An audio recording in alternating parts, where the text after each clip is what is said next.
नमस्ते, आप सभी का बहुत बहुत स्वागत है आधी दुनिया के डॉक्टर सेगमेंट में। आप सभी के साथ मैं हूं प्रियंका और एक बार फिर से हमने अपने स्टूडियो में इनवाइट किया है डॉक्टर प्रीति भाबरा को, जो कि एक होम्योपैथ है and even she is a gold medallist from West Bengal. Ma'am, एक बार फिर से आपका बहुत बहुत स्वागत है यहाँ पर। हाय प्रियंका। जिस तरह से हमने लास्ट एपिसोड में बात किया था मानसून को लेकर कि मानसून में कई तरह की बीमारियां होती है और ऐसे में सबसे ज़्यादा जो बीमारी देखने को मिलती है वो होती है मलेरिया। तो मलेरिया के बारे में हमने बहुत कुछ जाना था, तो ऐसे में आज जो हम आपसे बात करेंगे चिकन पॉक्स को लेकर। वैसे तो हम भी आपसे जानना चाहेंगे, मुझे भी उतना पता नहीं, लेकिन मैं आपसे ये जानना चाहूंगी कि क्या चिकन पॉक्स सिर्फ एक टाइम पर होता है या 12 महीने ही हमें देखने को मिलता है? चिकन पॉक्स जो है प्रियंका, ये एक तरह का वायरल अटैक है।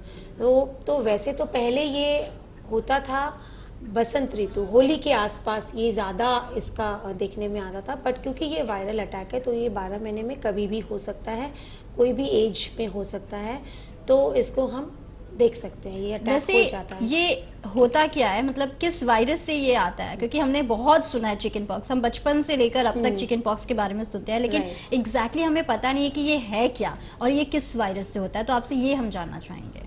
चिकन पॉक्स जो है ये एक तरह का एक्यूट इन्फेक्शियस और हाईली कम्युनिकेबल डिजीज़ है। Communicable disease that is caused by a virus. इसका कारण है एक वायरस जिसका नाम है वेरिसिला जूस्टर।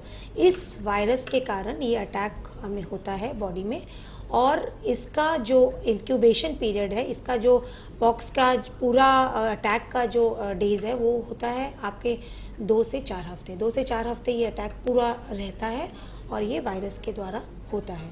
तो पॉक्स का ज़्यादातर एक शॉर्ट में हम यही बोल सकते हैं कि ये इसी तरह से अपने हम देख सकते हैं वायरल अटैक है। जैसे कि हम जैसे जानते हैं कि हर बीमारी के कोई ना कोई सिम्टम्स होते हैं, तो डेफिनेटली चिकन पॉक्स के भी कई तरह के सिम्टम्स होंगे। तो इसके क्या क्या सिम्टम्स हम देख सकते हैं?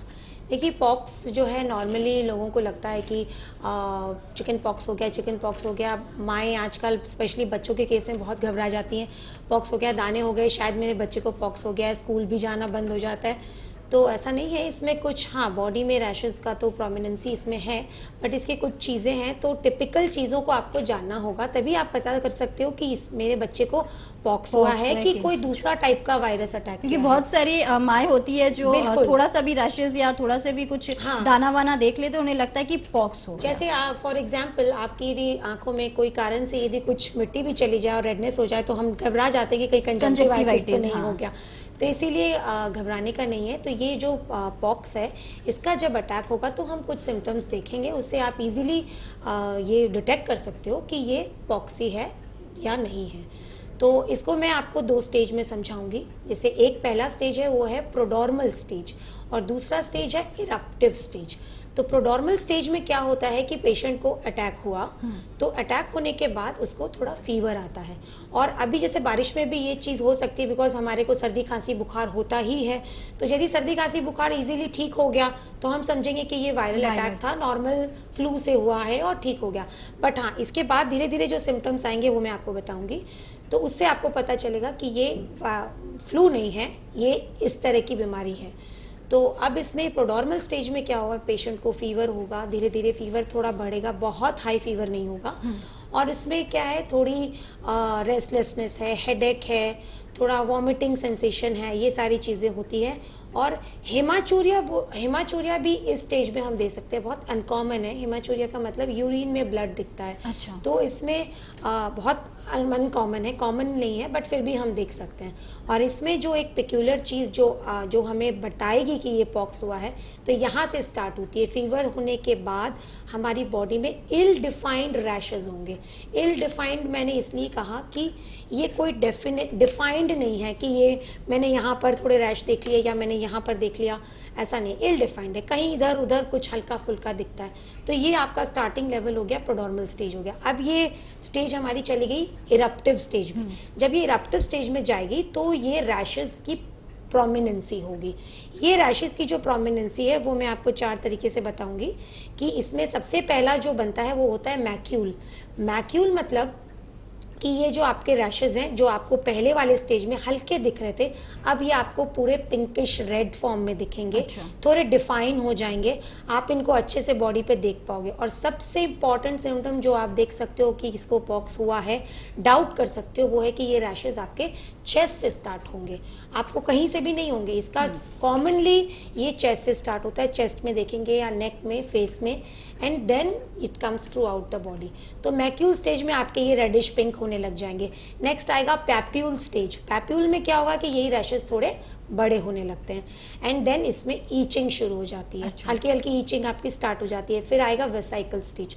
इस स्टेज में जो है ये अच्छे खासे बड़े दाने बन जाते हैं, गोल, आपको गोल आकार भी ले लेते हैं, इसमें कई बार पस भी आ जाती है और खुजली बहुत ज़्यादा होती है। ईचिंग, पेशेंट सबसे ज़्यादा परेशान होगा उसकी ईचिंग के कारण, रेस्टलेस हो जाता है पेशेंट।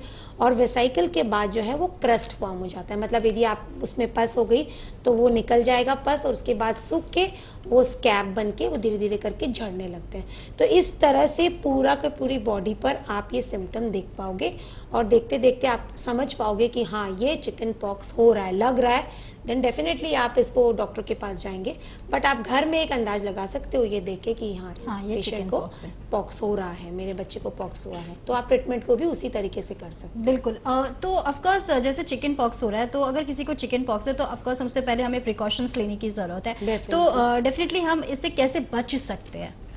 देखिए, पहले क्या है कि चिकन पॉक्स का एज सच कोई प्रिवेंटिव या प्रोफाइलैक्टिक ट्रीटमेंट नहीं था, पहले नहीं था। पॉक्स होते थे, पॉक्स मतलब माताएं घर में बच्चों के साथ हैंडल करती थी और वैसे ही चलता था। बट अब प्रोफाइलैक्टिक ट्रीटमेंट आ गया है, अब इसका इम्यूनाइजेशन स्टार्ट हो गया है। वेरिसीला नाम का जो वैक्सीन है वो मार्केट में आ चुका है। आप जब वो दिलाते हैं, हम अपने बच्चों को टाइम टू टाइम वो देते हैं। इसका रिपीटेड डोजेस भी होता है, बूस्टर डोजेस भी होते हैं। 3 से 4 साल के बीच में इसको देते रहने से क्या होगा कि इसका अटैक कम हो जाता है। मैं ये नहीं बोलूँगी कि ये बिल्कुल ख़त्म हो जाएगा, बिल्कुल नहीं होगा, ऐसा नहीं है। क्योंकि क्या है, हाँ इसमें एक प्लस पॉइंट ये होता है कि आपने यदि वैक्सीनेशन लिया है तो आपकी बॉडी में वो एंटीबॉडीज़ तैयार हो जाती हैं। फिर यदि अटैक हो भी गया तो उसकी सिवियरिटी इतनी नहीं होगी जितनी नॉर्मल एक पेशेंट को होगी। तो इस तरह से हम इसको प्रिवेंट कर सकते हैं बेसिकली बाय वैक्सीनेशन। बिल्कुल।